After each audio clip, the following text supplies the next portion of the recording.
KTN खिलाफत news, खबरें आपकी, नजरिया हमारा।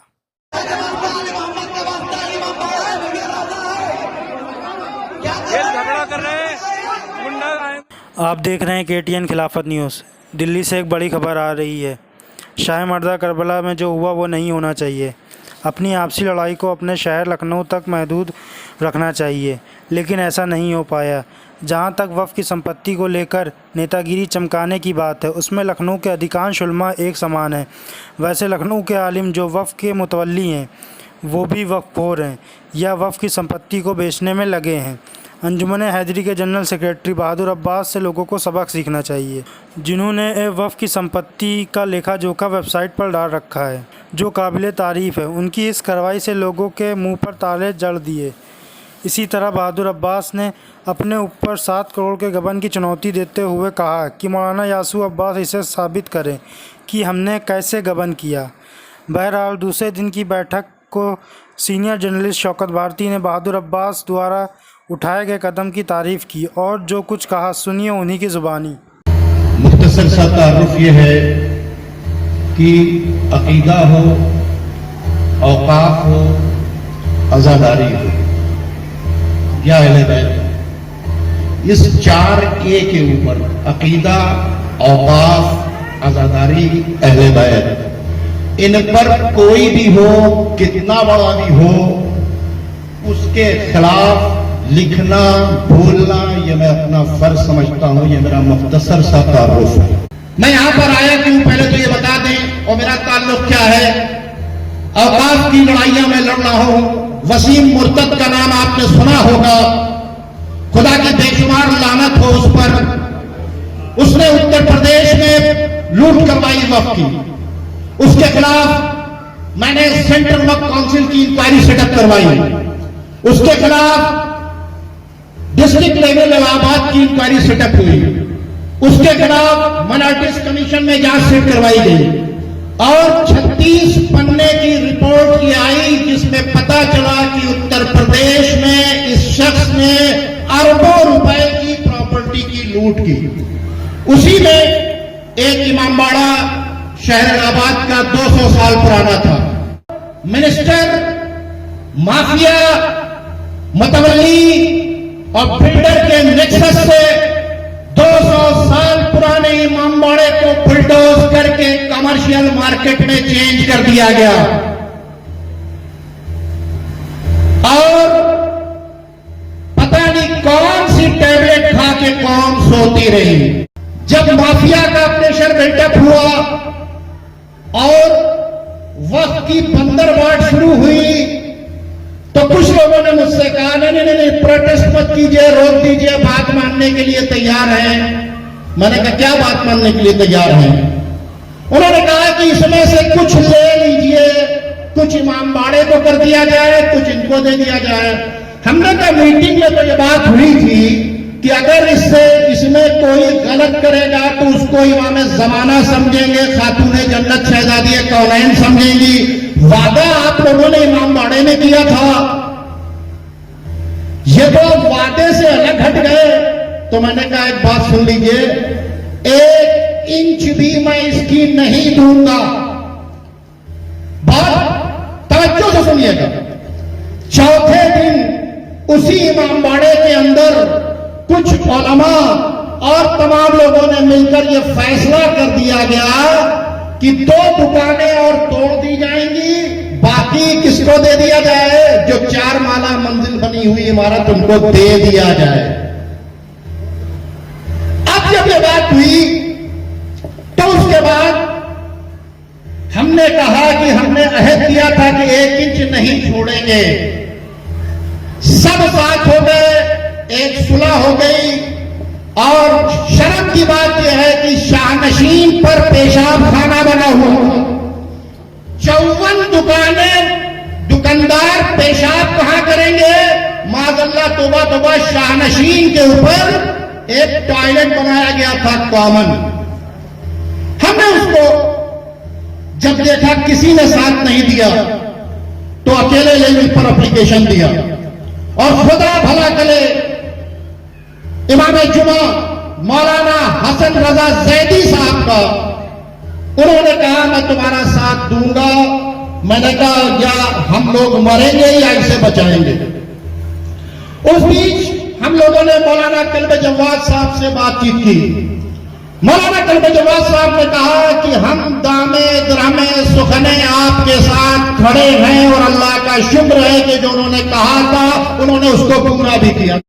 एक मैसेज मुझको मिला जामी साहब का कि जिन लोगों ने शाह मर्दा की जायदाद को बचाया है उन लोगों के ऊपर गबन का इल्जाम है।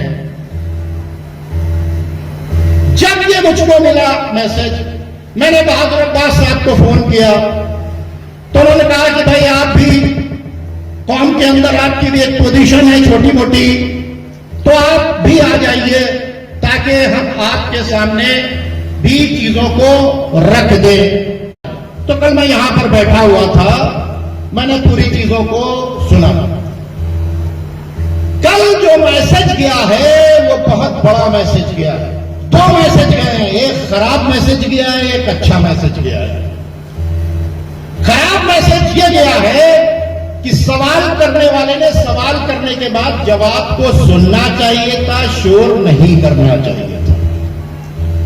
मैसेज ये किया है कि भाई अकाउंट जिसको चेक करना है, अकाउंट वाले यहां मौजूद हैं, लीगल मैं देखता हूं तो पता चला ये काम जो आपको जमीन मिली है सिर्फ इस वास्ते मिली कि आपने लीगल बोर्ड भी बना रखा था, फाइनेंशियल बोर्ड भी बना रखा था, इंटेलेक्चुअल बोर्ड भी बना रखा था और आप ट्रांसपेरेंसी से अपने अकाउंट को पेश कर रहे थे।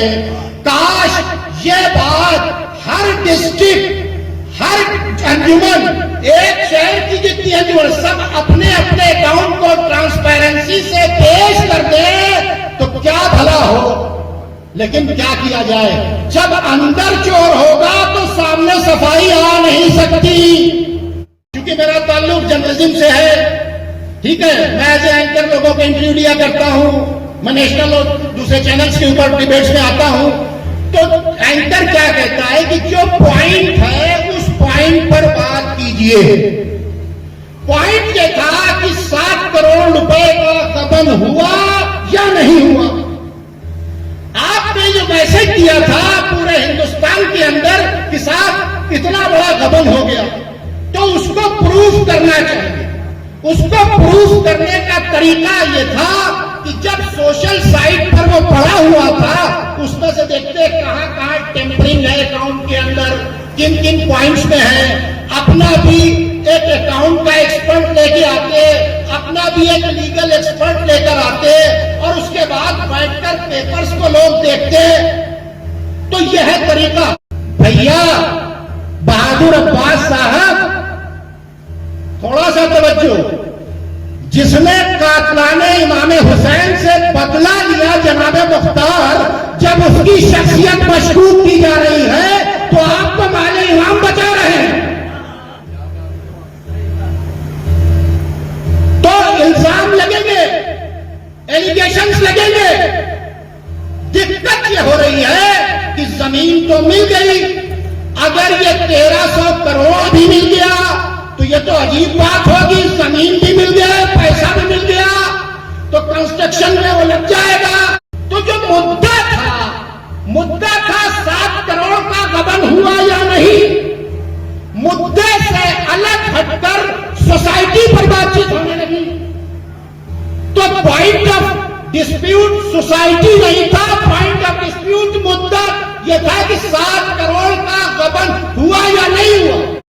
मेरी हाथ जोड़कर गुजारिश है उन लोगों से भी कि जिनको अगर किसी तरह का कोई इतराज है तो एक अपना हकम बनाए, एक उलमा का बोर्ड बनाए, एक फाइनेंशियल बोर्ड बनाए, एक लीगल बोर्ड बनाए, उनके नुमाइंदे आए, एक्सपर्ट के साथ बातचीत करें।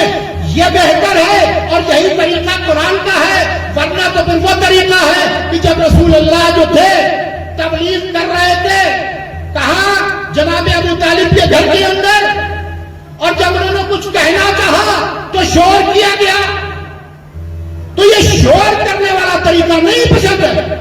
अगर आपकी भी अप्रोच कंस्ट्रक्टिव है, इनकी भी अप्रोच कंस्ट्रक्टिव है तो क्लैश किस बात का है? अप्रोच अगर होगी, चाहे वहां का वसीम हो चाहे यहाँ का वसीम हो, अगर दोनों वसीम को बचाने की होगी बात तो क्लैश तो होगा। न इधर के वसीम को बचाओ, अपने अपने गरीबान में मुंह डालकर देखो। अगर वक्त के इंटरेस्ट में काम कर रहे हो तो खुश हो और वक्त के खिलाफ काम कर रहे हो तो तौबा करो, वरना चाहे जिससे बच जाओ। ये जो अमाल नामा लिखने वाले हैं ना, ये तुम्हारी नीयतों को भी जानते हैं। बैठक खत्म होने के बाद दूसरे दिन फिर नोकझोंक और मारपीट हुई, जिसमें उलमाओं की मौजूदगी का कोई ख्याल नहीं रखा गया। देखिए एक नज़र।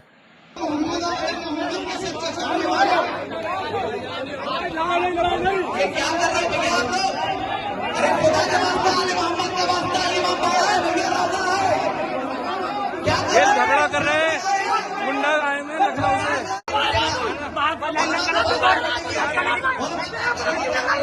तेरे बाप की जगह है, तेरे बाप की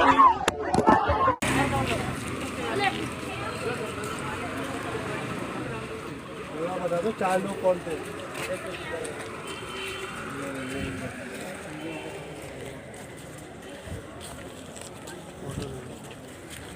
मेडिकल करवा लो, मेडिकल करवा लो, ले जाओ, चले जाओ, एमएलसी करा लो, जाओ, जल्दी जाओ।